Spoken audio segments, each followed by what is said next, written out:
I am super excited about today's Innovate. This is definitely one of the ones that is super exciting, especially since we've got Donna Kidwell and Kate Giovacchini here joining us to talk about digital trust and learner agency. And obviously, learner agency, an industry spanning term. And digital trust, right, centering on confidence, flexibility, and empowerment in the relationships between individuals and organizations when it comes to their data. And we normally do a little quick, I don't think we have to do too much administrative stuff right now in terms of explaining Zoom. I think we've all been doing the Zoom stuff for quite a bit and have a pretty good feel for it. Yeah, this is great. We've got a load of folks here in the chat. Thank you so much in the list here. Thank you so much for spending this time with us. And yeah, I'd like to introduce good friend and colleague and just an amazing mind, our Chief Information Security Officer and Digital Trust Officer, Donna Kidwell. Donna, without further ado. Hello, everybody, and thank you, Timothy, for the kind introduction. It's a real pleasure to, after having an opportunity to, can you all see my screen? Yes, all right. Thank you. Much appreciated, Timothy. After kind of being along this journey with the Innov8 crowd, and I fondly remember the pre-pandemic days of being able to go over to Fate and see everybody in person. I can't wait for those to come again. But it was a real honor to work with Timothy and the creative team to pull together and talk to you guys today about digital trust. And I am thrilled that you are all here. We are going to be pretty actively moderating and looking at the chat. So by all means, as we're talking today, please do jump on in that chat and join into the conversation with us. We'll also have some time where we can just talk together. So queue up some questions. Try not to stump us too hard on a Thursday afternoon. I think this is in some ways a follow-on to our Digital Privacy Day discussion, and I see some of the faces here that joined us for that. But it really is an interesting opportunity for me, so thank you all for that, and for Kate and Timothy, to start talking and talking with you about what digital trust means, what we're doing at ASU, why it's important to us, and then how that gets reflected in the work that we do and the decisions we make as we move forward. So consider this both an invitation and the start of a conversation as we really work as a community to understand, what is digital trust? Trust sounds useful. Digital sounds inevitable. But what exactly is this concept, and how might it make my life easier, make my life in a place where I've got more assurances about the things I'm doing, reduce the creepy factor, all those kinds of things. We're really going to get into the heart of that as we go. All right. Oh, hey, Timothy Summers, our host. I think everybody knows Timothy. A show of hands. Hello. Give me a reaction. Hey, Timothy. Thank you so much for this. And, I've always been really thrilled to join the Innov8 conversations and to see the incredible folks that you come, that really, that you've invited Timothy to this to kind of provoke how we think about different things and share with us some really deep dives into some amazing innovations. So it's an honor to be here with you today, Timothy. Thank you for joining, Donna. The topic. Digital trust really is designing at the center. Today, we're going to talk about, really a little bit of what digital trust is. After that, I'm going to do a round of introductions for our crazy crew. And then we'll start unpacking digital trust and really go deep into some of the foundational ways that Kate and myself and Timothy are thinking about this. And then we'll start talking about some topics, some provocative different things that are happening for which digital trust is really an important expression for us. My keyboard keeps making bonky noises. Y'all don't hear bonky noises, do you? Oh, they're just for me. Okay. All right. Well, they're very alarming. So if I make a crazy face, it's because I'm driving my own car, and I kind of like to drive so that's fine. An occasional bonk. For those of you that are not you, this is a really interesting opportunity to share a little bit about ASU and why we would do something like digital trust. I've, since taking the role towards the end of last year, have had a few CISOs, Chief Information Security Officers at other universities, reach out and say, hey, it's really interesting that you've added digital trust to your title. What are you guys thinking? And a number of other institutions are really grappling with privacy and trust on their campuses and thinking themselves about what those would look like. Do they need a role? Does that role exist with the Chief Privacy Officer? Does it exist as what we're doing here at ASU and pulling it into the work of the CISO? So we are on the forefront of a conversation that's happening definitely across the country. And I think as we see GDPR and other kinds of policies, we're seeing international attention towards these topics, which is about time and really exciting. I do think that ASU, in our fashion, is pretty bold and brave. And so we decided this was a real initiative and worth real effort. So a lot of our conversations, both in the communities, across the campus, with foundations, really is pulling on this as a thread and guiding principles for how we'll do the work of the future. So it is an exciting time. And here at ASU, we have technology embedded across the campus. Most universities do. But we also have an extraordinary commitment to something. I'm looking at my Ed Plus friends to give me a sanity check on this number, but something like 80,000 students this year at Ed Plus in our ASU online cohorts alone. As ASU grows, our digital footprint will only expand, and digital trust has to be at the heart and center of that. So it's an interesting institution to be doing this, both in terms of our commitment to it and just our own footprint and who we're really serving. But what is? Oh, I didn't give you near enough time to read all the words on that slide. Okay, we're back. So what is digital trust? All right, I'll pause for a minute.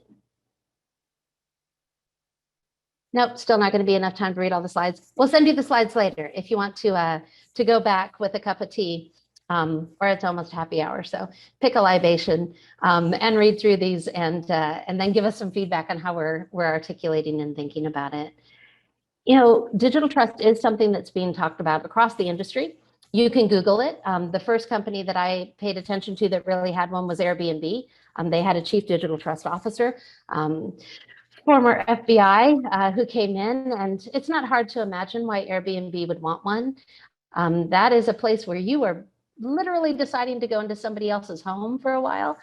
So the digital experience that you have and whether or not it really gives you a sense of assurance, whether or not you really do feel like when you arrive at that destination, it's going to be all that it promised to be.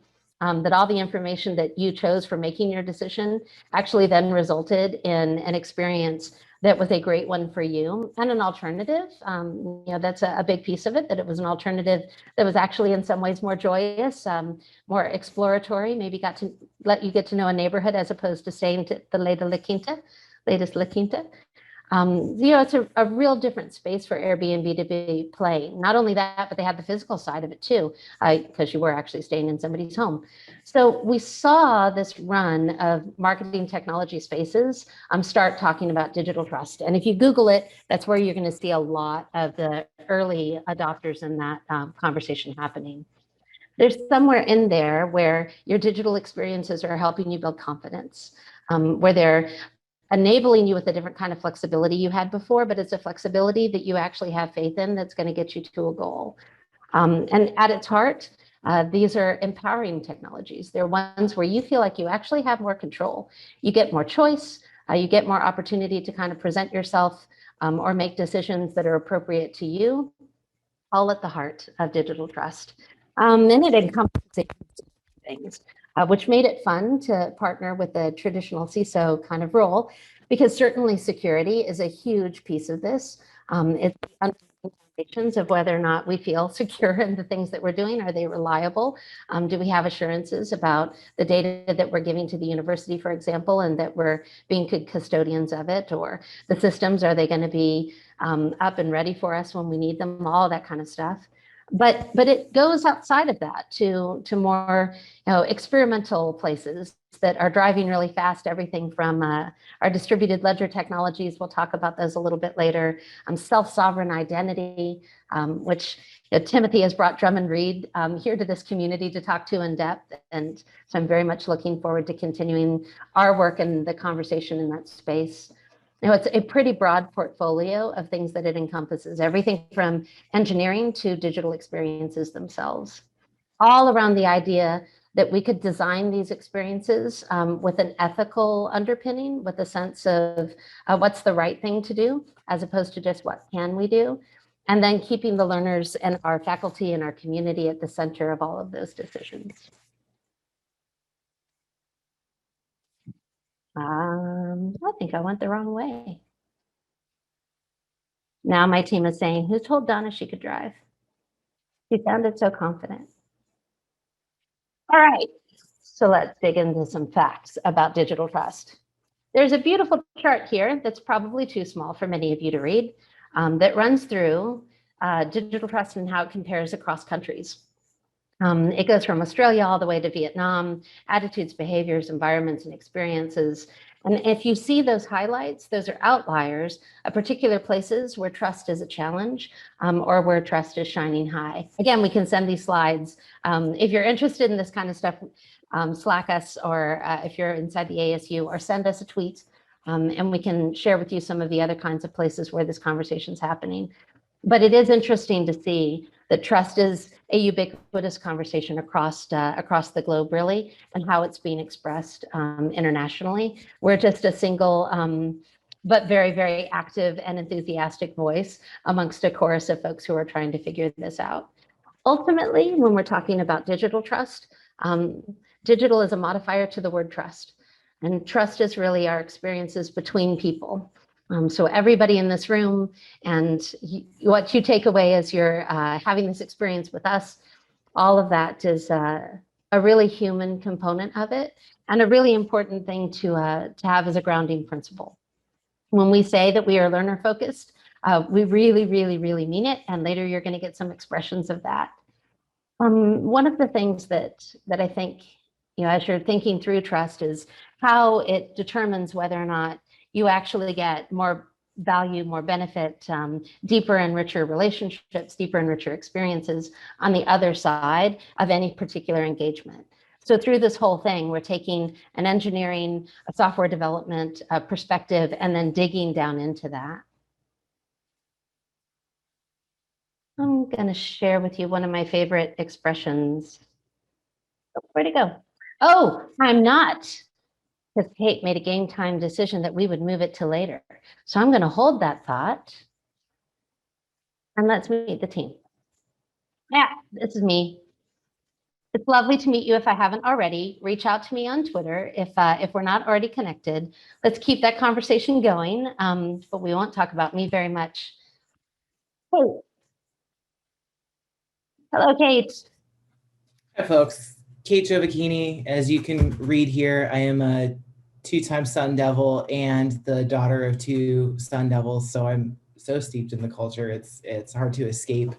And my role as Director of Digital Trust Initiatives brings together several of my passions, which are trust, technology, and culture, which all kind of equal to how we engage with each other through these digital spaces, and specifically how ASU does that to create really rich learning experiences. So I'm very happy to be here with you.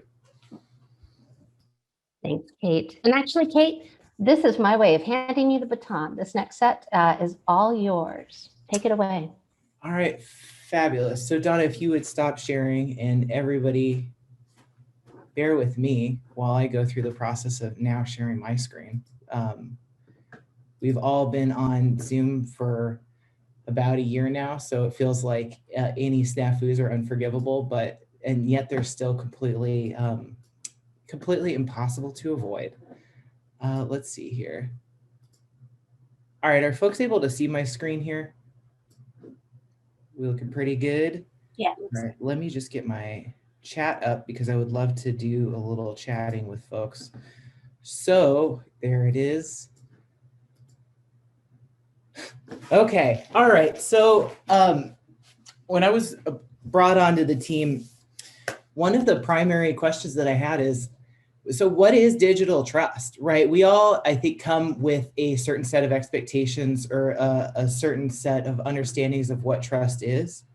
Okay. Let's see. Yeah, you guys can all trust me to do this. Okay. So what I wanted to do is spend some time sharing what I have learned and really to try to hammer home something that Donna said earlier, which is trust is sort of originally shaped in the way that we interact with each other. So I wanted to take that idea, sort of expand it, give us some frameworks to talk about it, and also talk about ways that we could extend that into the digital space. I will preface this because I know that we have some information security focused folks on this call as well, and say that there is an entire other body of knowledge around systems trust that I think is completely fascinating and would love to engage with in maybe a future innovator, another opportunity. But just recognizing that this is a broad topic and I'm going to be coming at it from a specific angle, which is largely like a sociological or psychological. This is sometimes an economic framework. But there's just a lot of thinking around a thing that I think we may all take for granted. So I'm going to start off here. Let's go through some definitions. And what I would like everybody to do is to pop open the chat window. And I would love to hear what your definition of trust is. What is trust? No wrong answers. Well, I guess we'll find out, but probably no wrong answers. Who will be brave and give us some definitions of trust?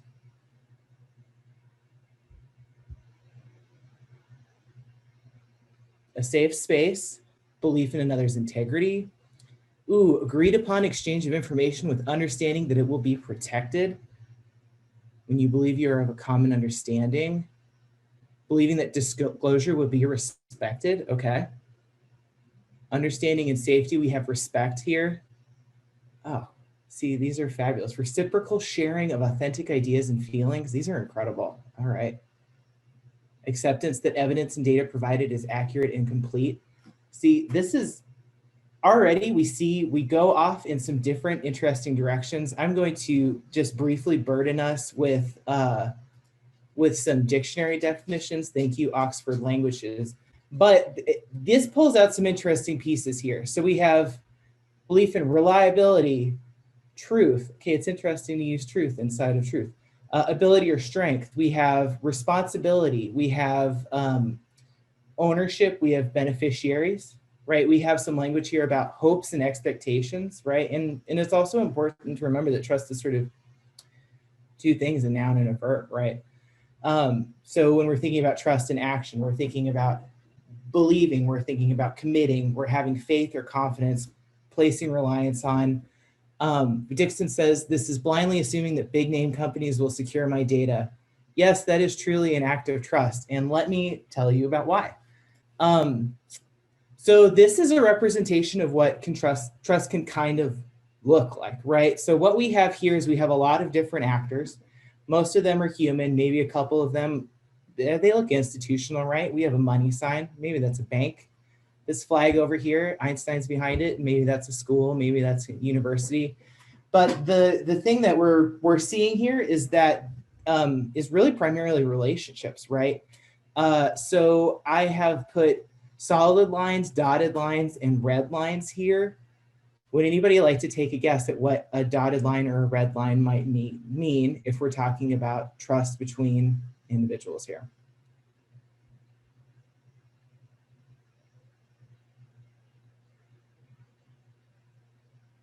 Red for sensitive interest. Red means bad. Okay, so maybe this person in the middle does not trust their bank. Maybe this person in the middle, we have a dotted line, maybe they sort of trust this fellow down here in the with the computer.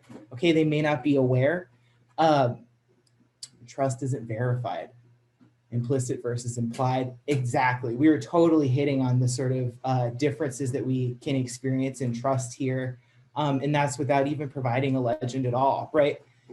So I'm a humanities major. I have an English Lit degree from ASU. Sorry, my dog is really trying to get comfortable over here. And so one of the things when I was creating this is also, this is a novel, right? This is a short story. This is a TV show. This is a movie, because we can create narrative out of these trust relationships, right? So much of our stuff is around trust. Okay, so let's talk about like, what is trust? All right, at a very, very general level, right? What trust is an action that we take to determine that someone is trustworthy. Basically, we are making a decision to overcome uncertainty in order to meet some certain gain. So when we trust in someone, we are saying, I am uncertain what the outcome is, but because I know you, I will overcome this uncertainty by putting some faith in you with the goal of sort of getting to a gain. Okay, we did it, right? Like my part's over. Actually, like, but how does it really work, right? So trust, okay, we overcome uncertainty to use gain. And there are so many processes that are sort of bred into our evolution to make that happen, that trust often is like implicit, right? It's a feeling that we have that I can trust you to do this thing, or I can't trust you to do this thing. Also, why do we trust people to do some things and not other things? So what we really need is a framework to sort of try to crack this open. And so I'm going to propose to you all a 3-part framework. Brace yourselves. I'm sorry. Sorry, we're in chart land. But let's talk a little bit of like, how do we know how to trust, right? And so the scholarship, sociological scholarship, especially with some touch of economic scholarship, is really presenting us with sort of these 3 aspects of trust, right? When we are making a trust decision, we are trying to determine if the person that we're going to put our faith in, do they have the ability? Do they have the intention and motive to honor the agreement that we came to? And do they have integrity that aligns with ours? So that way we can be sure that we're working on the same page, right? It breaks down pretty simple. And let's go into that a little bit more by talking specifically about interpersonal trust, right? This is accessible to every single one of us, right? We are all in one of these types of relationships. You know, you're in the, everybody's probably been in a friend group where trust goes some ways, and then there are a couple of friends that just, maybe they had some weird experiences, maybe the ability was questioned, the benevolence or the integrity was questioned, right? We may all have family relationships, right, in which we're expressing trust throughout families. We may all have work relationships. So to explore these concepts, I'm going to dig into this is the RMS Atlantic. So if there are any history buffs, I'm going to be frank that I was drawn to this example because I do love like these sort of woodcut, like lithography type of newspaper images. And I thought, I took a look at this and I said, you know what, this actually models a lot of interesting trust situations that we can use to sort of break this down. So we're talking about interpersonal trust here. We're talking about these 2, well, technically it's these 3 people. All right, you see them down here. We have a person that is on the shore and they have the wrist of someone that is still at sea. Let's work through the trust relationship that we're experiencing here, the trust action. First of all, trust always requires context, right? The context that we are experiencing here is pretty dire. The ship hath a hole upon it. It also appears to be on fire. It also seems to be quite close to these rocks. So we've got a lot of context here that isn't going to inform what the decision is that's going to be happening, right? Okay, we have our uncertainty, right? Our uncertainty is the waves. These people are in the ocean. They are not sure what the outcome is, right? So then we get this trust action, right? This trust relationship that is going to quickly develop and is sort of developing before our eyes. And guess what? We can also very easily see the gain here, right? The gain, the solid land being saved. So how does this trust get enacted? Let's see here, is this gonna work? All right, So here we have our woman in the wave. She is stuck. She has gotten off the boat. I have no idea how she's gotten it this far while all those people are still on the boat. I will have to do a little bit of reading. I'm completely open to having this conversation with anybody, but we have some questions, right? This woman is thinking, is he strong enough to pull me up? Does he think that this is important? Is this important for him to save me? And also another question, what does this person get out of this? When we look at this situation, a lot of these can seem very obvious, right? Is he strong enough to pull me up? We all sure hope so, right? Does he think this is important? It seems pretty important. It seems pretty life and death, right? And what does he get out of this? Sort of unknown, but we would all, I think, like to think that this is sort of a human altruism. But the point is boom, right here, we have the ability, the integrity, and the benevolence, right? This is how we negotiate these trust relationships. Jason Harper brings up a fabulous point. Does she have a choice? All right. Feels coercive. She doesn't really have a lot of options. Nate Wilkin thinks they're actually loading the ship. So there we have a different interpretation of context, which I really appreciate. Yeah, I think that this is a great question, right? So trust often does sort of rotate around this ability for choice, right? The context and the level of uncertainty are often hugely influential on the potential outcomes or the potential choices. This example, I thought was very clear, but is that baby going to be able to hold on? But I think that that's an excellent point and something that's really going to affect us when we move on to especially talk about digital trust, right? Because the choice is elusive, right? Sometimes it is very clear, sometimes it's elusive, sometimes it's corrupted, sometimes it's misunderstood. So I think that's a fabulous thing to point out. Now what we're going to do, so we've got interpersonal trust, we kind of get it. Next, let's talk about institutional trust. All right, so we all put trust into institutions, right? This is the driving, everybody remembers when they drove up to the bank with their first, wad of summer job cash, and they walked in and they said, well, I hope I get this money back eventually. And we sort of built those institutional bonds from there. Or, I mean, look at schools, right? Students go into school from pre-K, preschool, and they are starting to develop understandings of institutional trust, right? Does anybody remember getting dropped off at summer camp or getting dropped off at school and crying because they did not want to leave their parent? Parents, do you remember be sitting in the car trying to figure this out, right? So like that is a very pure, right, instantiation of this sort of context and uncertainty principle, right? We're dropping folks off. They don't quite understand the context, or they've been explained the context, but the uncertainty is all around them of being in a new space. All right, let's go back to the Atlantic. All right, we have changed subjects. These four gentlemen have started a business. It's called Sink Savers Inc. Kudos to them. Very entrepreneurial. Let's focus on this trust relationship, right?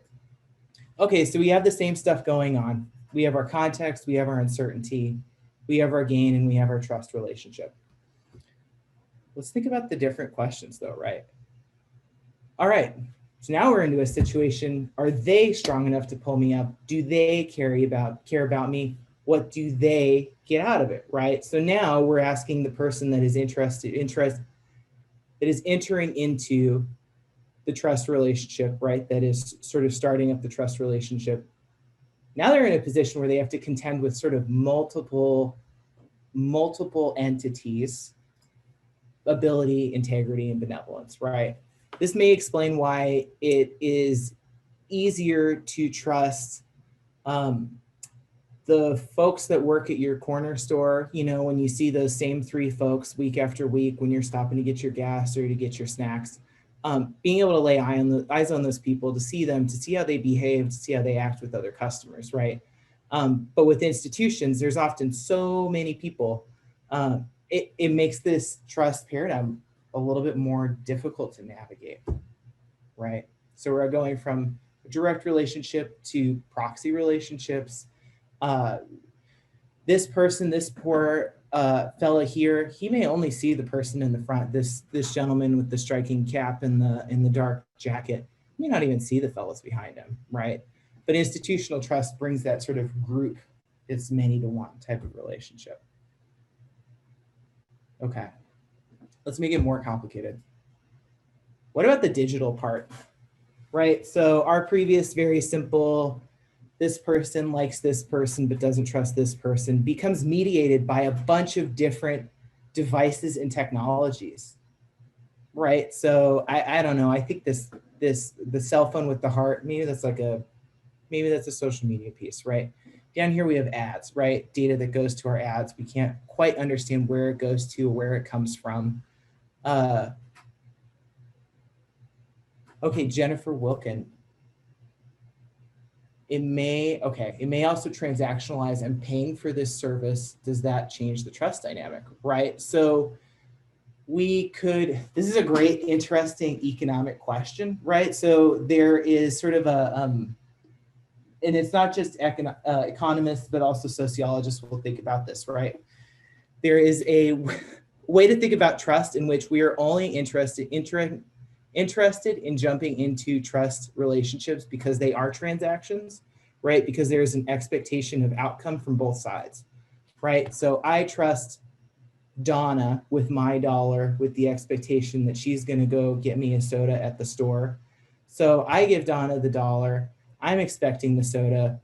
Guess what? Donna's also expecting something as well, right? Like Donna is also expecting, hey, so Kate's going to trust me, so the next time that I want a soda, she'll go get it for me. Or I'm building a relationship with Kate, so the next time I need some other favor, she'll help me out, right? So there is a way to think about trust as being entirely transactional, in which, Jennifer, I think the transactionalization is sort of happening at all levels. There are other lines of thought that are going to impose that there is sort of a beneficence and integrity element to trust, which can potentially sort of remove that transactional piece. So I think that that's really interesting. And it is true, I do owe Donna for 37 sodas. Hope you're right, Donna. I guess we're gonna find out eventually. So I think that's an interesting point and definitely one that we can continue to go down. But I am really interested in driving us towards this digital trust part. So now I'm going to propose a new version of this woodcut of the, what is it, the RHS Atlantic. And that's this sucker. All right, Sync Stavers has gone under. Time has passed. Now we have a new entity at the beach. And this entity is responsible for holding the rope and pulling these people forward, right? So has anybody ever experienced this form of trust before, right? Like sign up now for a free trial for me to save you from the shivering waves of despair. Maybe not, maybe that's a little dramatic, but yeah. Who here has encountered this sort of transaction in their digital lives? Don't lie. Yeah.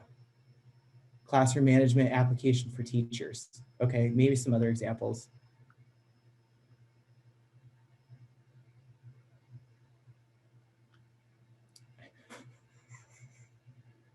Credit reports online. Okay, that's another good one, right? Like this is the type of trust transaction that we're running into quite a bit now, right? So you may click around on a website for 2 or 3 pages and then boom, you're hit with a with either a paywall or a sign up wall or a request for information that says like, great, you've seen 2 pages of what I am. Now it's time to trust me with some of your information. Maybe I'm going to send you stuff.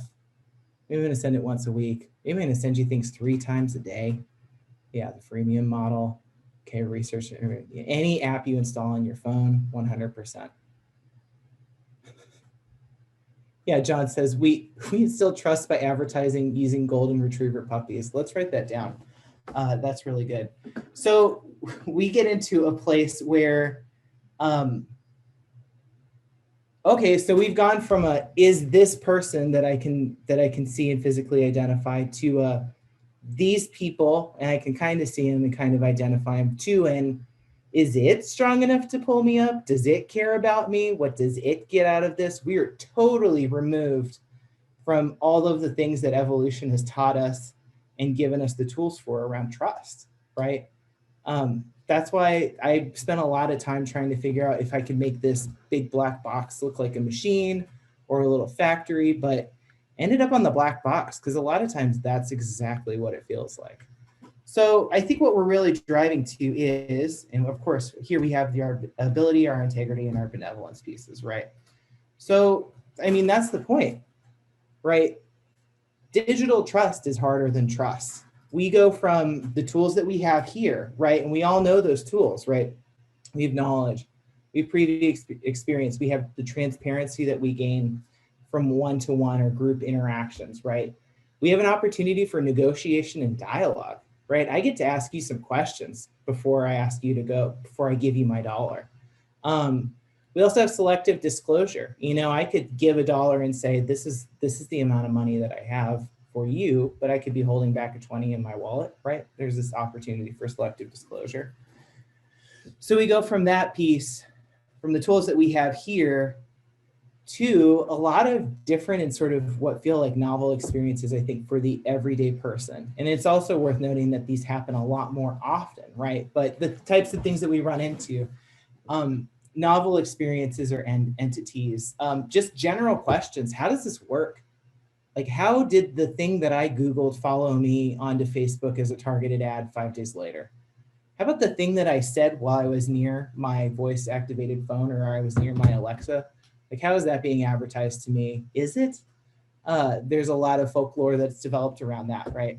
How about inscrutability? I don't know what this entity is and who it's owned by and who it's owned by.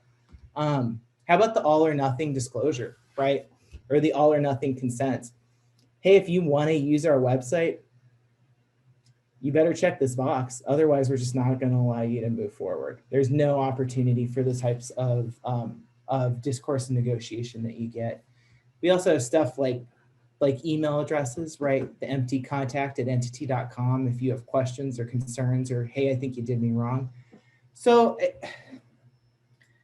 I guess the point is, like, so what can we do about it, right? We have trust and we are all imbued with a sense of what trust is, of what trustworthiness is, of what trust is to our comfort. And it can often feel like that trust is just completely baffled up when we enter into online spaces that are sort of sometimes designed to either just get us to acquiesce, to get us to feel like we don't have a choice. Sometimes we don't have a choice. All right, so anyway, so what do we do about it, right? Okay, let's come back to our framework here, right?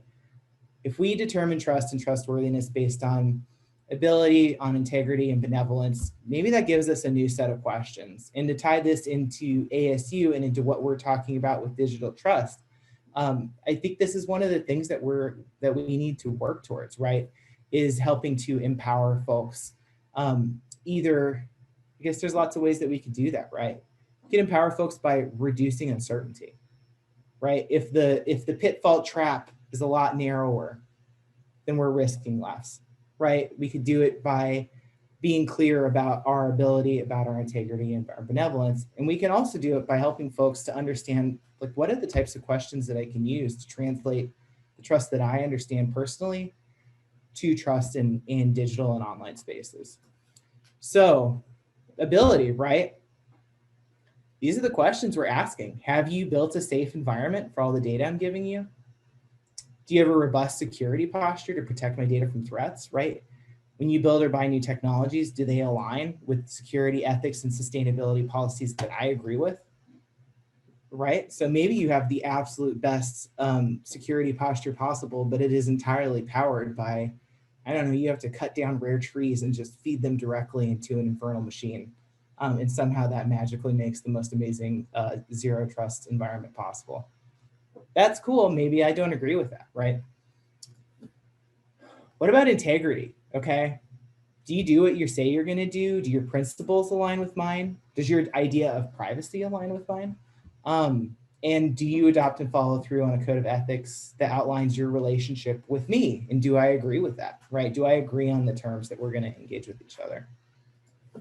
And finally, benevolence, right? Which I feel like is a little it's a little misleading because it is sort of implying a good. And I know, like I said, based on my many years of being associated with ASU and my belief in being a benevolent person, this is great for this use case, right? But I think maybe better to think about is like motives and intentions, right? So what are your goals and your motives with my data? What do you do with it?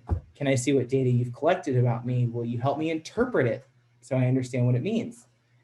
And then how are you creating value with it? Are you selling it? Are you renting it? Are you manipulating it? So that's the framework, right? That is a framework that we can use to approach this question. And what I think it does is it brings us down to sort of a primary call to action, right? Which is to earn trust, we must pursue actions that deserve trust and make those actions visible to others. So I'd ask you to take that and reflect on your own trust relationships. Does that fit, right? You have to pursue actions that deserve trust, right? You have to show that integrity, you show that benevolence, and you show that ability, right? And then you make those actions visible to others, either by following through on your promises, by bringing the soda back without the dollar, by bringing the dollar back and saying, sorry, they're out of soda, by having the money in the bank, right? By being willing to share what data is collected. So yeah, that's pretty much my spiel about trust. And I hope that everybody here feels empowered with a little bit of a framework to think about this. And I'm already seeing there's a lot popping off in our chat about disclosure. I mean, it's so totally a can of worms, which absolutely makes me super excited. What I'm gonna do is I'm gonna stop sharing here and I'm gonna hand it over to Donna again. And I think we're gonna talk about some potential topics in digital trust to keep that flame going in the conversation. This is a good moment to pop some things into the chat. I think it's a delicious example that there are 4 Catherine Rickers in my Zoom right now, in part because I know Catherine and I didn't realize she was so sneaky. But there's also the possibility that Catherine wasn't being sneaky on us, and that the technology itself isn't engendering trust because of the nature of how we're using it. What's going on with the 4 Catherine Rickers? Are there more than 4? All right, I was secretly hoping that everybody in the Zoom would change their names to Catherine Ricker. You're all very disappointing.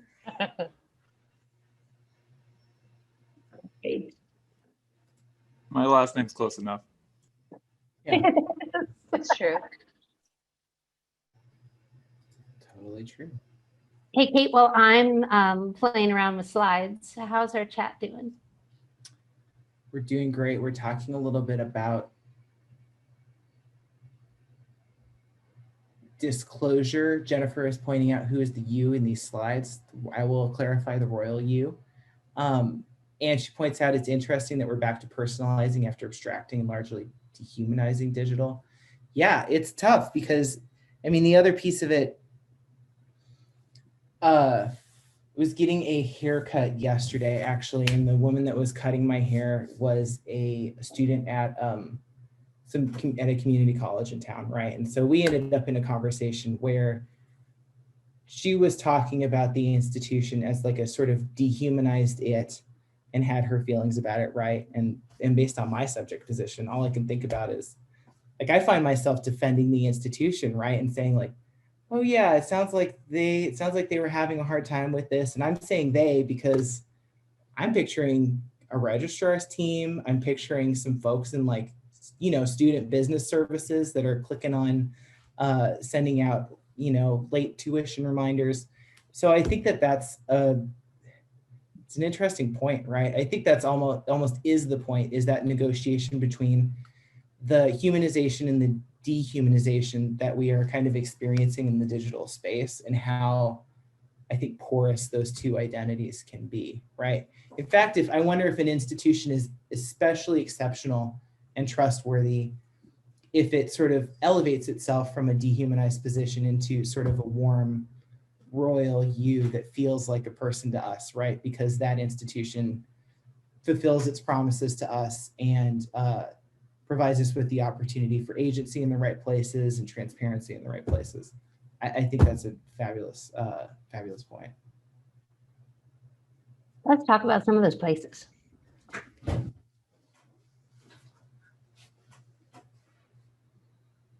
More slides? Jen, can you see them? Jean, thanks for the affirmation. Good to see you. Likewise. So we are just on the other side of a pretty massive and extraordinary push for vaccinations across the country. And an emergent discussions coming. I think there have been pockets that have been talking about, well, okay, once we have vaccines, and let's have faith that we're going to get them out, and science will do right by us. But then how are we going to be working with one another? How are we going to actually be able to get on flights? When can we have conferences again? How do we know whether or not you can go and attend that? I don't know, Donna was talking earlier about live music events, so that's kind of on my mind. Yeah, right, I'm so in. But how do we demonstrate that we're good to go? So the discussion around vaccine passports has been a really interesting one.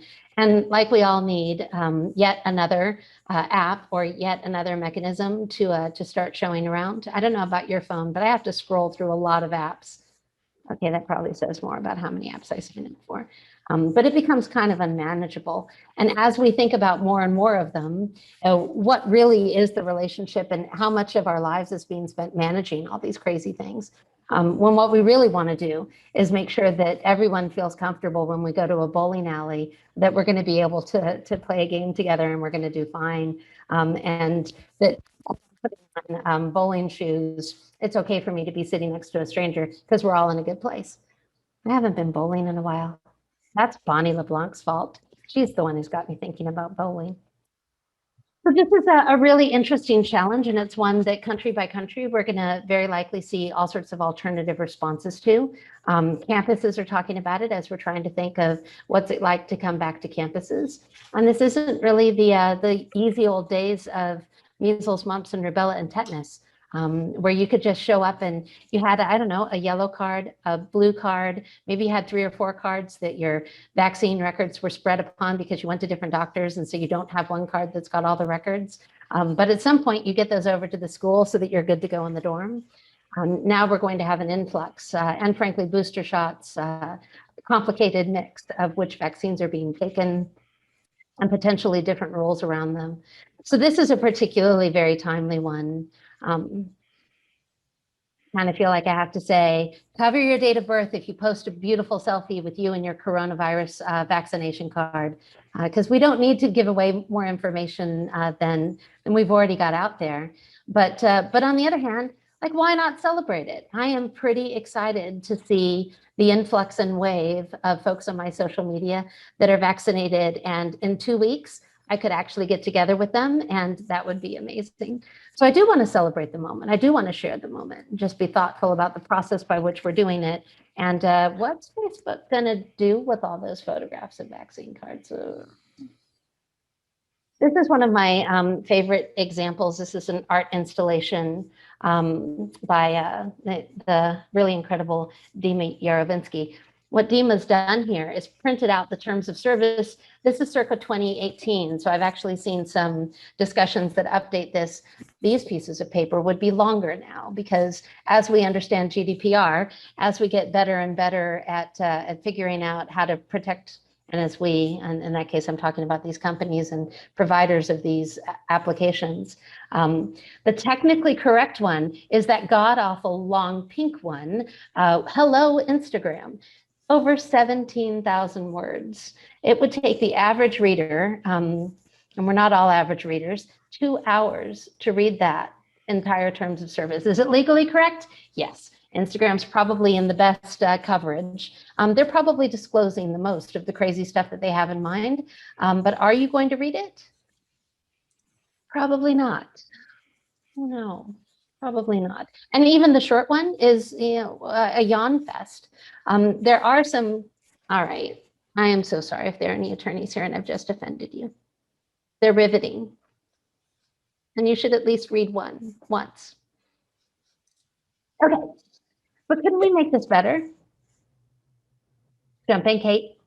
Yeah, it's interesting, right? It produces something that we might describe as like a transparency paradox, right? So we say, hey, what are you doing with my data? Answer the questions that I need to know that I can trust you, right? And they say, yeah, of course, absolutely, we would love to. Check out this terms of service, right? So the paradox is if it is too long or too complicated to explain for the average person to understand, but the average person desires transparency, we get into this transparency paradox. And it's interesting to think about how that traverses maybe some different industries, right? So think about if you had to get a surgery or you were receiving a certain course of treatment with your doctor. The amount of time and energy and expertise that it might take your doctor to sort of explain the reasoning behind and the outcomes of an entire course of treatment, that might encounter us with the transparency paradox, right? If I need a knee surgery, how many biology and anatomy classes am I going to need to take to really understand and dive into this? But of course, the medical industry, I think in certain extents more and in certain extents less, right? It's built into the trust, right? The Hippocratic Oath, for years and years and generations, we've trusted folks that have made us well to make us well again. And of course, that again gets complicated if you think about the insurance industry, which is bringing in even more additional transparency paradoxes. So to Donna's point, what is the solution? How do we get there? And this is just one example, right, of the documents that actually are the overriding legal foundation of how we're having these conversations. There's a privacy policy that you could click through. There's a end user legal agreement, a EULA.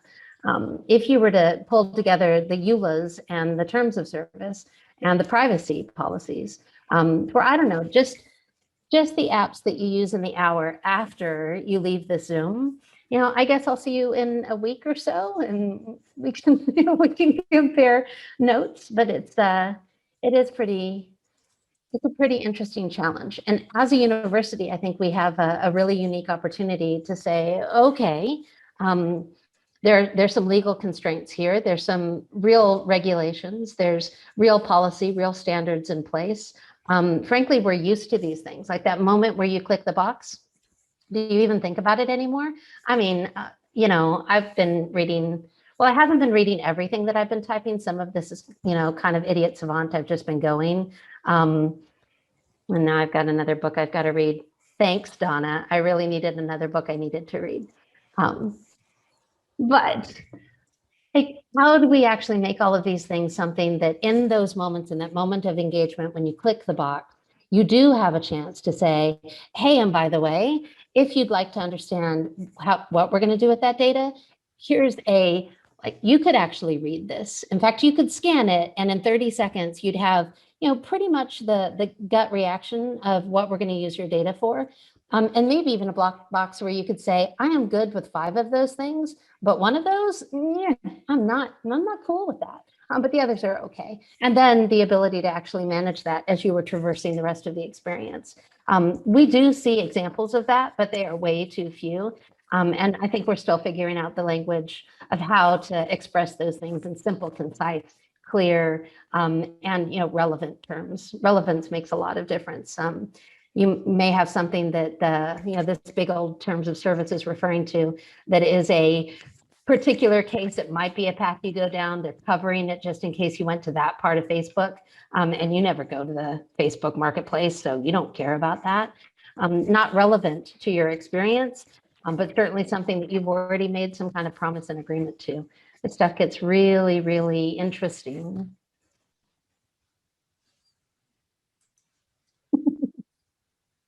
Oh, I'm very glad Marty joined us. I am. Okay, so let's also think about data retention and storage, especially since we've got Jennifer Wilkin here and many of our colleagues who really think deeply about this. So it is very vexing and it is very exciting. I think as we think about data, it was probably 6 years ago John, I'd kind of be curious if you remember the first time you heard data exhaust, or Timothy, do you remember the first time you heard data exhaust? As if what we were doing on our apps was producing this kind of data pollution. And it's pollution. So the right thing to do would be somehow to harness this completely untapped thing that everybody was producing and they didn't want and kind of got in the way. And then we could turn it into something great with an underlying assumption, just even in the name exhaust, that it was something that was undesirable by the person who created it, as opposed to the very same moment when we could have thought, hey, we are creators of a digital footprint that's an expression of the journey that we were just on. And the expression of that journey could be really interesting, almost like a travel log or like a diary. And there might be elements of that that would be really, really interesting to understand 10 years in the future, as you're thinking about, well, what is that journey been and where have I come and how did I get here? And could I traverse that exhaust in a way that understood or helped me understand my own journey better, that helped me see patterns that I'd been doing, but I hadn't necessarily been cognizant of. Maybe my best friend could tell me because they know me really well and they'd be like, oh, Donna, no, that's totally you. But your own data could show you that too. And we made the assumption pretty early on that the creation of that data wasn't so interesting. It wasn't something that an individual learner cared about. So there's a tremendous amount to think about with these data retention, storage, and the boring stuff. Kate, I saw you lean in. I was looking at our chat. I thought so. I was the one that pulled these. I was the one that pulled these news stories, and I was really interested. The last one really piqued my curiosity. Right, the greening of privacy, key steps to data sustainability. So I think one of the questions posed here is sort of, is data currency? If so, how much is it worth? Right? How much is it worth to the user? How much is it worth to the organization or the entity that holds us? Hey, how much is it worth as far as a carbon footprint goes, right? There's a lot of different angles that we can apply to things like retention and storage that affect a multitude of outcomes for users. How much is your heartbeat worth? I mean, Alma brings up a fabulous point, right? And in a certain way, I could measure that if I have, health enabled on my iPhone, right? What a beautiful articulation of that concept too. That's really, really beautiful. Timothy shared a nice resource on data exhaust.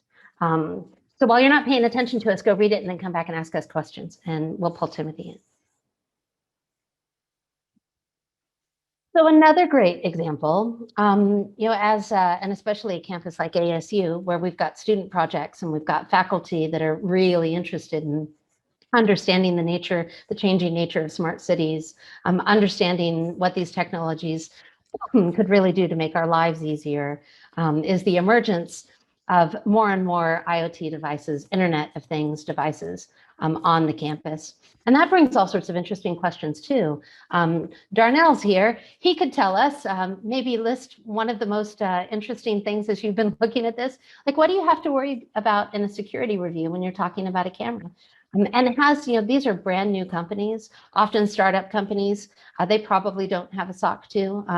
The big ones do, if it's Nikon or Fuji. Some of the big companies are going to have them, but a little company that's innovating on the edges here, probably not.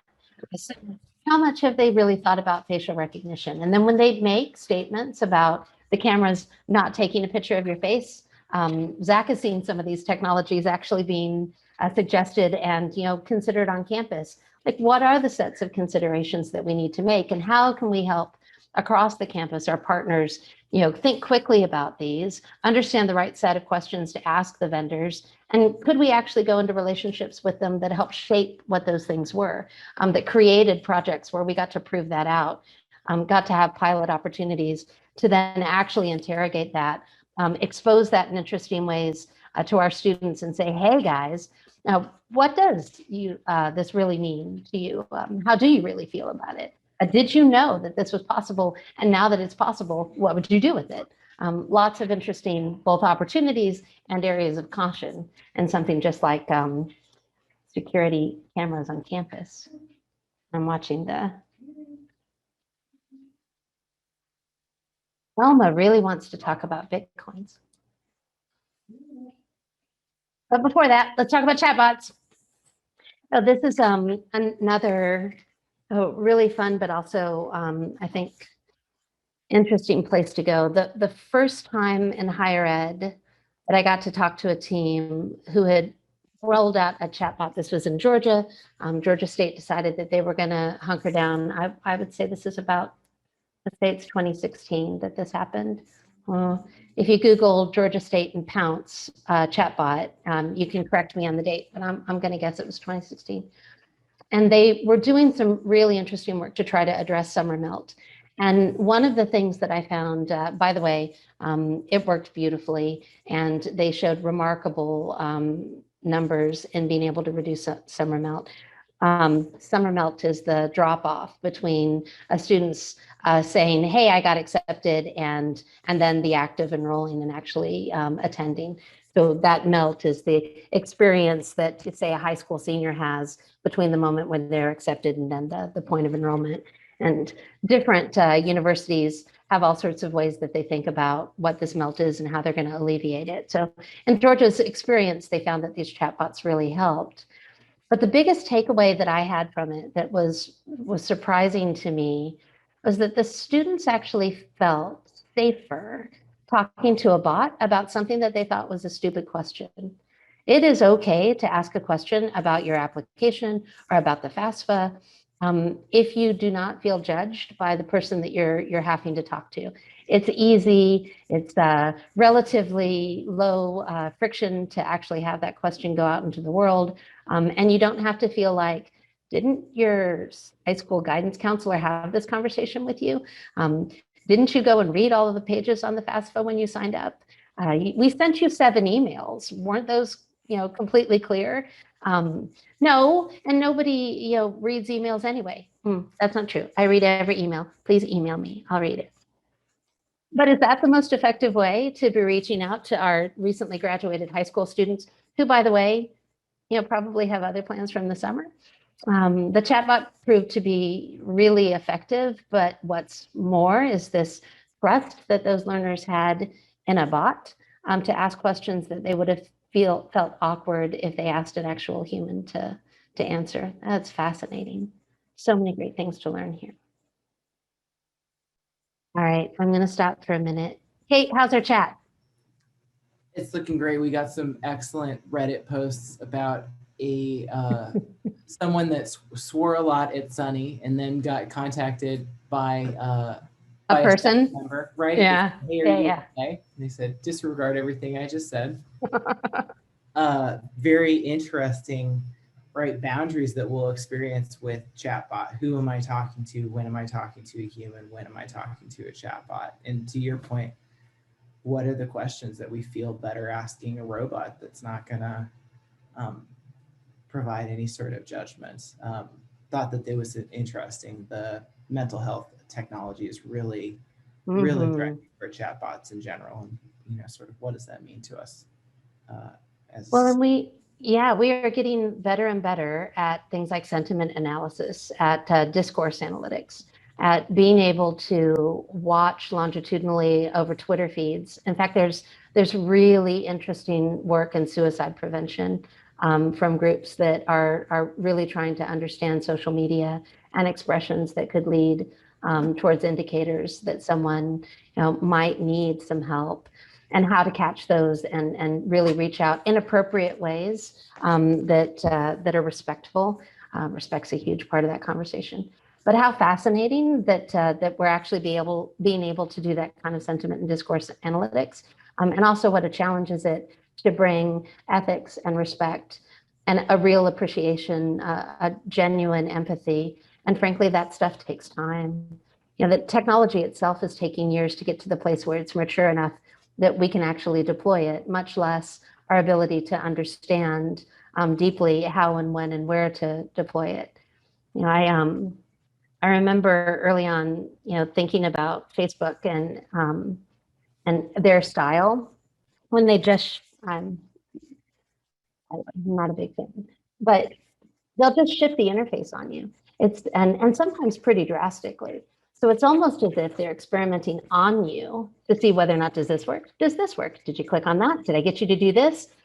As opposed to experimenting with you, actually engaging you in the process. And you'll see other sites, Twitter is a good one at doing this, that'll bring up a survey. And inside that survey, they're asking you to help them to essentially be the human inside the conversation with the algorithm, the one who's helping guide those algorithms by actually giving feedback as to what offends you, why it offends you, why you would make a decision.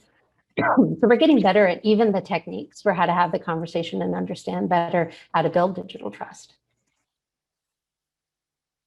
I'm going to stop for a second and drink some water before I have a coughing fit that nobody wants to hear. Except for I've closed down my interface and I can't. So Kate, talk for 30 seconds. Great, we're seeing some interesting conversations happening here. Mark Roberts posted a link, how to check the American Social Credit Score. I'm wondering if we'd be interested in inviting people that might be interested off of mute. Donna, what do you think about that? Yeah, I trust these guys. I mean, there are at least 4 Catherine Rickers in the audience, so, and I trust all of them. So yeah, I'm in. I'm wondering, Mark or John, would you like to talk about your experiences, or anybody else? We'd love to hear from you. What are you feeling challenged by? What are you interested in? What's really speaking to you out of this conversation? Well, for me, trust is, I actually have almost no trust about any kind of digital transaction because I know exactly how it's being tracked. I know exactly how things are being pixeled. You know, I've heard people say, oh, I don't ever like accept cookies. I say, it doesn't matter. Yeah. You're being tracked with a digital fingerprint. I can tell you exactly how that fingerprint is constructed. You know, they've worked their way around cookies long ago. And the same technology that is being used to track your browser history just for advertising, I happen to know that the feds are also using it to track people.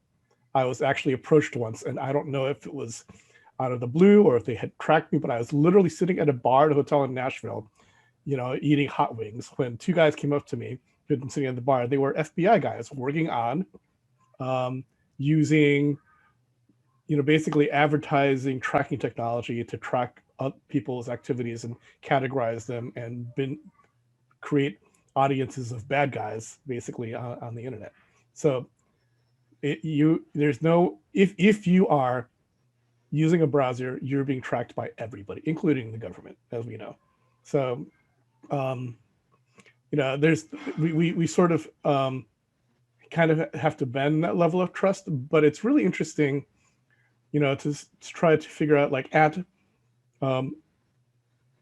institutional trust is still like something that exists. Like I would say that trust, as far as the internet, should just it's a wash. But once you are, you know, data itself is you know, the box has been opened. None of your data is private. It'd be very, very difficult to stuff your data back into any kind of privacy box.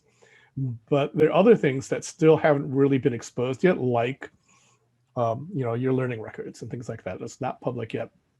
We have an opportunity, I think, to create a new level of digital trust that begins with that, and with ensconcing that data securely and giving you autonomy over it, you know, individually, versus having it available to anybody, you know, because, you know, it has been kept in trust by the institutions up to this point, you know, with relative security, and guarded jealously by the registrars.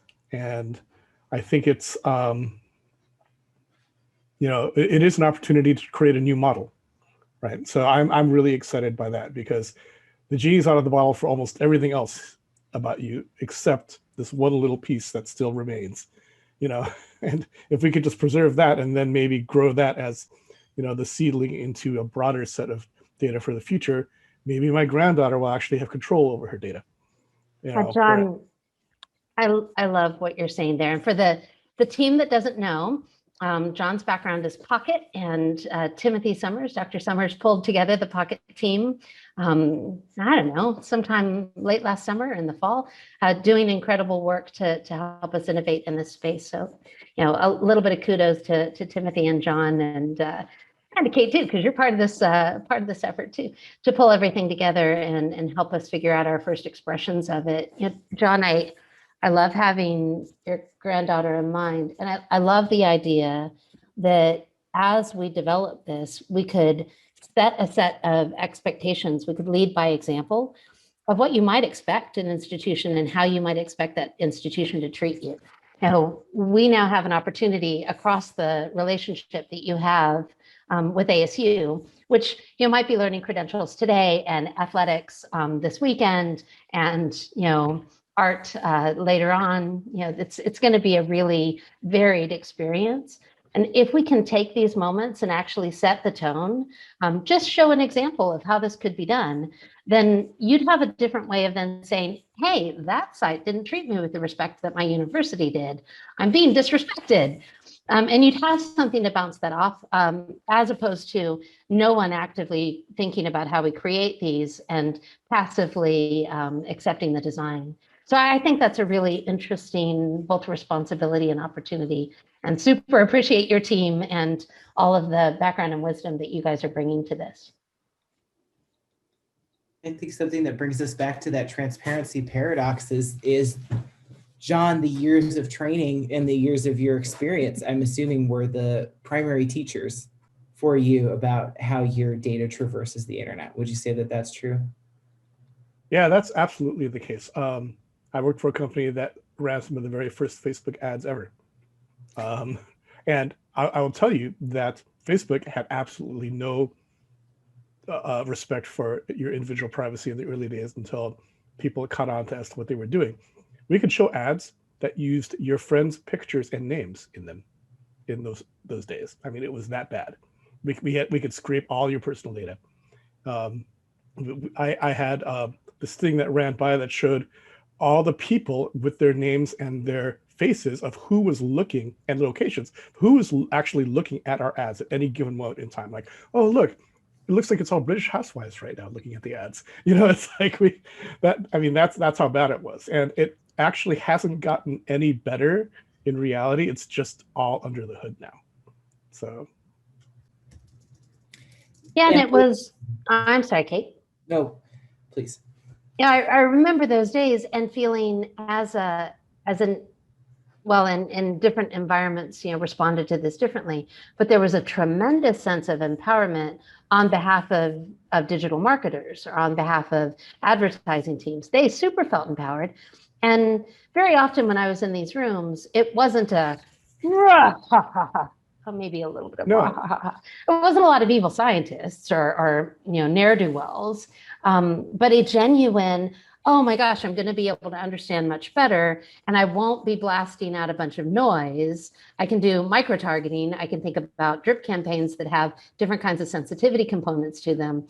You know, there was a sense of this will be an effective way to have a conversation. It could have and can still be used as a source of benefit for all parties involved. For example, I will tell you right away that you being targeted for something you've already bought is deliberate, because you're likely to click it. Or ads revenue is generated by impressions and clicks. So they don't actually care about performance. If they were actually based on pure performance, like that ad actually drives true revenue rather than perceived value, then it would be a very different game. So the entire ecosystem is wonky.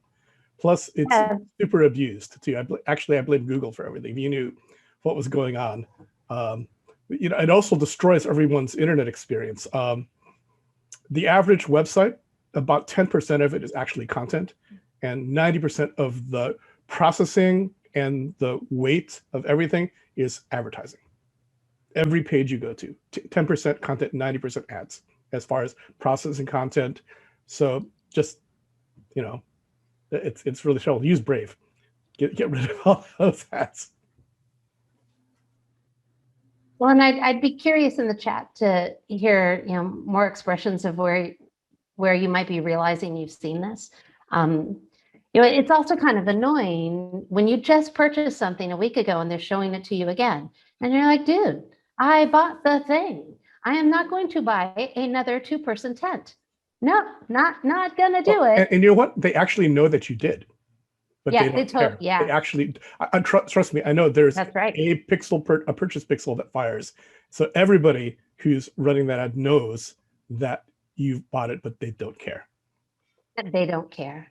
And you can feel that, right? You're like, dude, you know this about me, or I wouldn't have gotten this ad. And yet the follow through, the respect about the relationship that then, submits it or submerges it so that you don't see it, suppresses it so you don't see it. That follow through that isn't there, or that understanding of, oh, Donna liked tents, and she might need this other thing that would go with it, and she didn't buy, I don't know, steaks. I need to ask my daughter what else goes with tents so that I can work with this metaphor next time. But they don't necessarily think through the entire relationship, and when they don't, you notice. Yeah, but when you do, it actually works really well, which is also really interesting. Brands actually really care strongly about trust. Intentionally don't do that. Like we worked with Zappos for a while, and they Great actually example. worked really hard to not target you and to actually try to track related things and related offers that, like, the buy it also bought, or interested in this is also interested in this. So they would show they had a much more sophisticated targeting system than just, did you go to the Zappos site, right? They would not show you something that you bought, but they would show you things that other people who bought that also bought, right? So I think that takes us into an interesting direction around, okay, so we've been spending a lot of time talking about sort of user experience around advertising, but it's maybe something that's sort of a side alley here is continuity. So and while ASU, for instance, has different motivations, right? So once you come to ASU as a staff student or faculty member, we are not interested in getting you to take the same class again after you have received your A, B, or C, right? Time to move on. We are motivated by different pieces, but something interesting as well with digital trust is there's like a continuity piece to it, right? Who has logged into a website, clicked in 3 pages, and then been asked to log in again? This is not just an ASU thing, right? But like, this is another experience, right? So translating that to the interpersonal space, this is the experience of meeting someone at a party, you remembering their name, and then when you meet them again at another party 2 weeks down the road, they can't remember what your name is, right? Like, that's a breach of trust. Oh, well, I remember your name. Gene Squires is directly beneath me. Hey, Gene, how's it going? Hey, you, right? So there's this interesting sort of continuity and knowledge piece of building up enough about a person to engage and continue in a trust relationship. And Donna, I think that takes us down some interesting other roads that relate to trust. Like, how does an institution or an entity handle a name change, right? Does that name change enact itself throughout your systems? What about a pronoun change? Is your system or your systems sensitive enough to react to that? Or are you sort of constantly being faced with it says my name in the upper right-hand corner, but that's not my name anymore. It's referring to me in this way, but I'm not that person anymore, right? So systems have to be able to react in a way to help us sort of experience ourselves in their spaces. And that's another sort of concern of digital trust that I know that we are thinking about. A lot of the efforts that Timothy Summers and John, a lot of the work that they've really sunk their teeth into this last year is around identity. And it's interesting because you might argue that the advertising vendor has motivations and they're more interested in new purchases than they are repeat purchases. So we're seeing that ad be duplicated even though we already bought the thing, because their motivation is the lead generation for the new purchase, right? They're not motivated after the sale because their numbers show that's not where they need to go. So fine, it's their P&L. That is not how universities work at all. In fact, Well, you never really leave that relationship. That then becomes part of what then is building upon the rest of either, post-degree, finishing your degree, coming back for certified education, professional education. You might be in the workforce and then decide that you want to hire alum from a program that you trust because you know those faculty and they were amazing. You really become part of the community when you have a university experience. And in fact, that's part of the gig, right? That's part of the promise. Part of the reason that you do a university experience is because you get access to this broader alumni network and corporate partnerships and the cool experiences that all come with that. So it is even more a prerogative for us to be able to have that nuance and to understand who you are. Your identity really matters. If you take an academic track, the work that you're doing and that first time that you publish, the first time you put your name out there is now going to start setting up essentially the academic relationships, the academic reputation. That's the cash of the kingdom in academia. And so things like a name change matter deeply. Things like the authenticity of the institution or the center with which that you worked. It is part of the actual credential and reputation that you're brokering on, which kind of puts us into a really interesting place as a university to be a trust broker. And I mean that in the frame of, the broker's the person who's adding value to your transaction. A broker who's not adding value, you kind of resent. You're like, dude, did I have to pay that guy 3%? Because he wasn't really a great value add to the transaction I just made. That real estate agent stank. Why did I pay them anything? Versus a relationship where, I'm really glad I had him because I didn't know this set of things. And now I feel really more confident and really stewarded and shepherded the decision that I made in a good way. Universities get to act as this kind of trust broker across the relationship. And it's actually a pretty exciting place to think about being able to then make these experiments happen, do them and see, what do we really learn from them? I see I'm not watching the chat, but I'm seeing it flicker. Yeah, Han, been there, worked with those guys. That's often true. We still have time. So questions? We've talked about so many different themes, and part of what I love about Innov8 and love about the opportunity to be up here with Timothy, Kate, and John. Thanks for joining us in this conversation. Part of the opportunity for me is to get to understand what's really top of mind for you, of the kinds of things that we talked about. What are the ones that give you the most cause to pause? Hey, Matt Bensler, what's your question? You want to go off mute? Yeah. I trust you. I was wondering if there's any areas within the university that yourself or the team have identified as opportunities. I'll use the word opportunities to improve our digital trust with some of our constituents. I'm waiting to see if we get any conversation in the chat because we have lots of our colleagues that are here. There are a lot of different places, Matt. Some of them are pretty close to your neck of the woods. For our colleagues from ASU, Matt Bensler is our technology thought leader over in our marketing hub and a wonderful partner working with us over there. And as this conversation has revealed, marketing is a big place of where you get a lot of expressions of digital trust. So I do think one of the, and this won't surprise you, Matt, because we've talked about it, but I do think one of the more interesting opportunities would be around consent management. How do you actually give the university consent for different things that we want to be engaged in and doing with you? And then how easy is it to manage that? So just as an example, because we're a university and ours would look different than, say a company, you might be pursuing a degree with us, and during that degree, there's an opportunity for you to participate in a coronavirus study.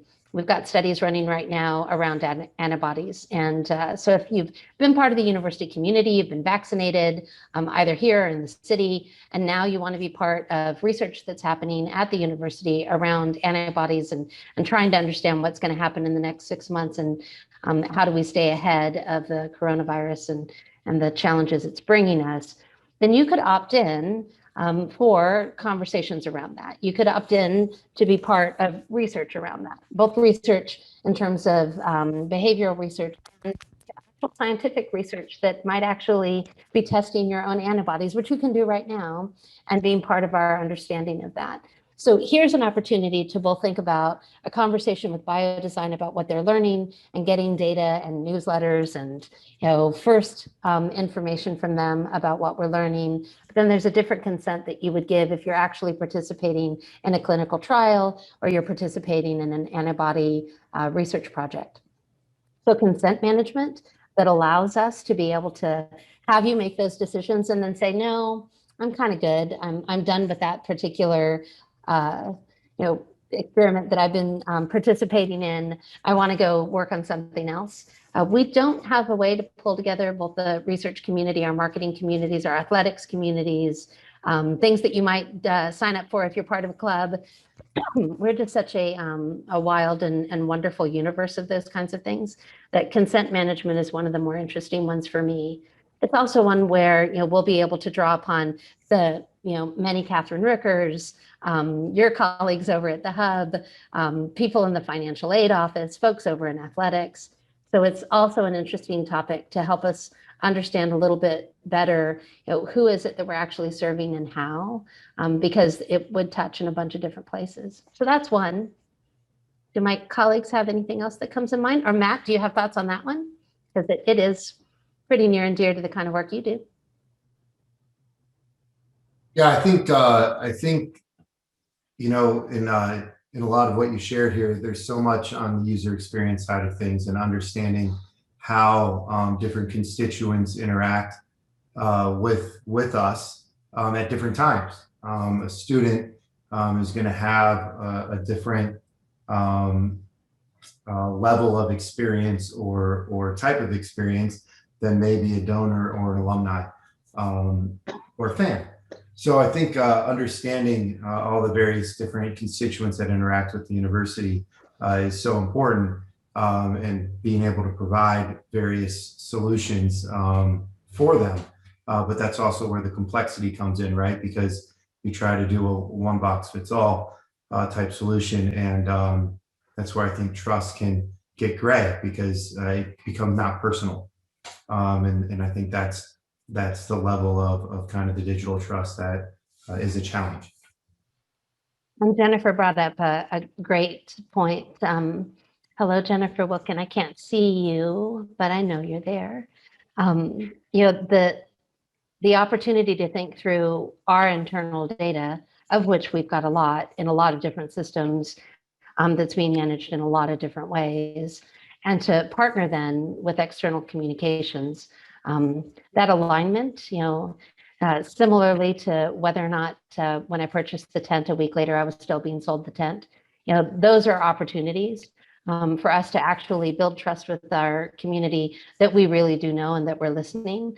Likewise, that we're giving them opportunities to turn us off when they're done getting those communications with us. Do not call lists. And of course we have all those kinds of things, but this gets pretty nuanced across the community when you really want to be thinking about respecting a person's time and how much emails and how many communications we're actually sending out to somebody. What other questions do we have here, Kate? So we have an interesting question as well. I saw Matt Privitz come off of turn his video on. Oh, cool.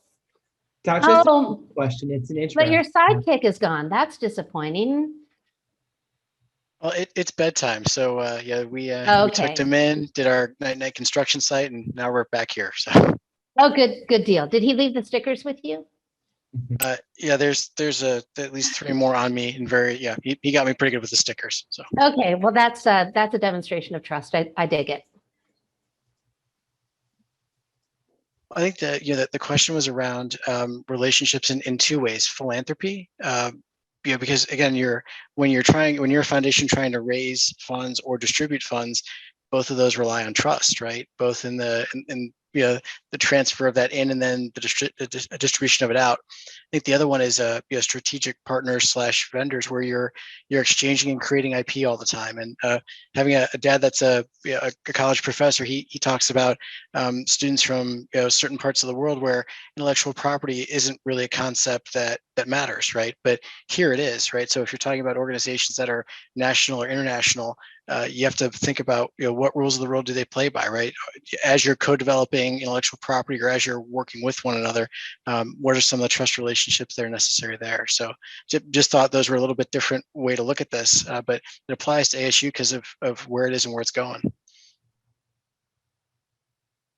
Yeah, I love the challenges around intellectual property. And I think those are really important because ASU is a tier 1 research institution. And for those of us that, aren't higher ed nerds, I mean, we produce an awful lot of research.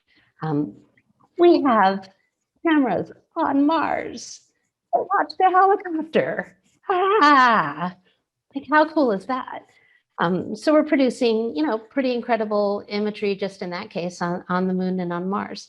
This is the creation of really extraordinary knowledge that we'd like to be able to, under Creative Commons, make available to folks who may want Martian Zoom backgrounds or something, but high-res ones, because, you want to be able to see all those rocks. While at the same time, be able to understand, what of this intellectual property really does need to stay inside of a particular research group because it's part of their research. And they want to be very thoughtful about how they disclose it and when, or how do we actually work with another institution who's interested in partnering with us in knowledge creation. And as we go through that, divvy up and think through very, very, very granular levels, who's creating what and who has what attribution. We're now at a stage where we can do much more interesting things around digital citations and digital distributions and, I don't know, selling pieces of artwork for $69 million. Well done, Beeple. I find Beeple fascinating.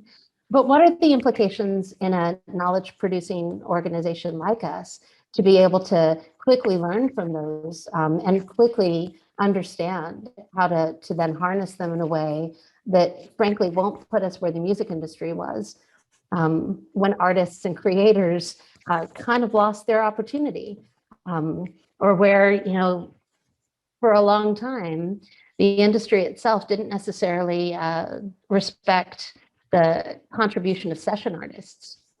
In our environment, our equivalent of a session artist is not just somebody jamming on a bass that's, the quiet but brilliant silent partner to the band that goes unspoken in the liner notes. In our space, they're incredible digital artists over at Ed Plus that are creating really amazing things that go into courses and content. Why not give them some ability to have actual digital footprints of that, to be proud of their work and show it as an attribution? For students who are participating right now over in the, I wish Heather and Dan were here. What's the name of the Meteor Studios? Creating XR assets for us. Real, virtual and augmented reality experiences created by students. Those students should be able to use those in portfolios, and those portfolios should be one that we can absolutely, as an institution, say, yep, that student was part of that project. That project was used in these ways. This is the incredible faculty that were part of guiding that experience. It was all part of an ASU experience all along the way. And then at the other end of it, they've got an extraordinary portfolio, an extraordinary way of sharing something that's actually validated, verified, secure, trustworthy coming from us. I can't read all the chats fast enough. Kate, help me out. Or Jen, I can tell. Jen Jones, you're reading all these. You can jump in too. Well, there were some jokes about getting consent from the Martians before we use their data. So that was great. We've got the only Linux box up there, so we need to do it.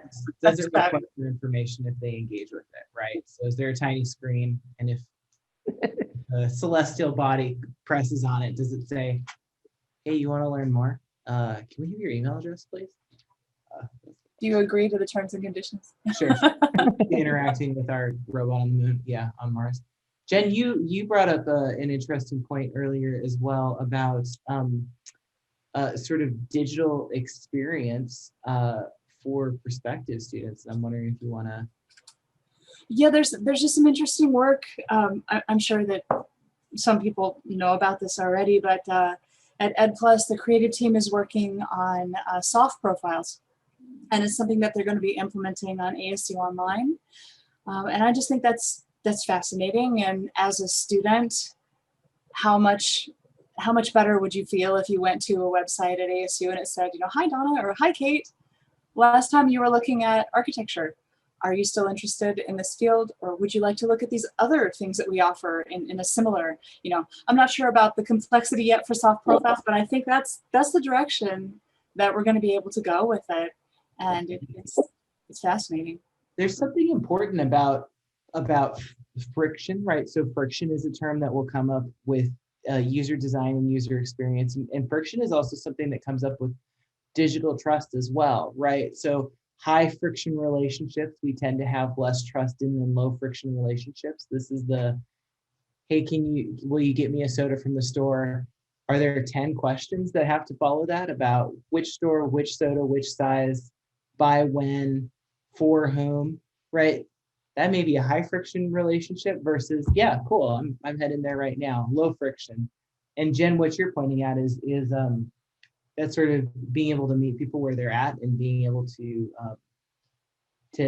allow them to remove friction so that they can move forward more quickly based on the interactions that they've already had. And I think that we can see that there. We could see that in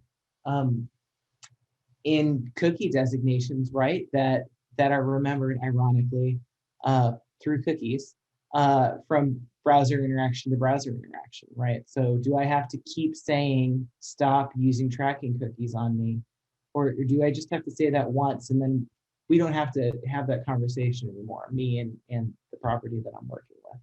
So friction is a really interesting point, which brings us to convenience. And convenience is the slippery road towards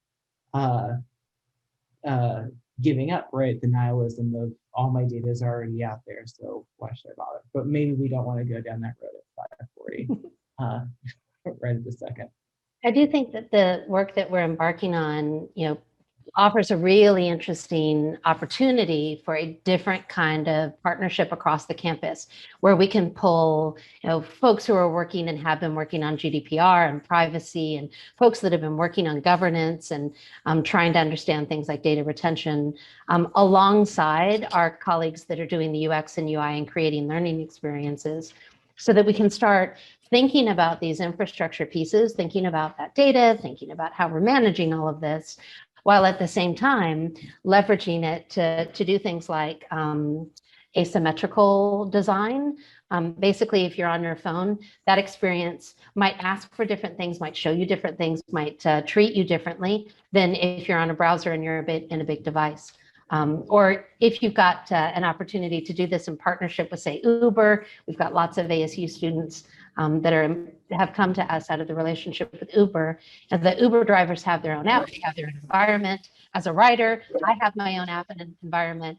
Now we've got interesting opportunities where, as the future of work evolves, we could be thinking about not only how does the ASU do this, but how do we do this in some really interesting partnerships with other institutions in such a way that we're creating even richer experiences when we've got industry partnerships. Also, a way of kind of shaping and leading and shifting the discourse of how industry approaches these challenges too. In those kind of design partnerships, we could totally be rethinking a lot of how things exist and maybe got to where they are today without that kind of intentionality.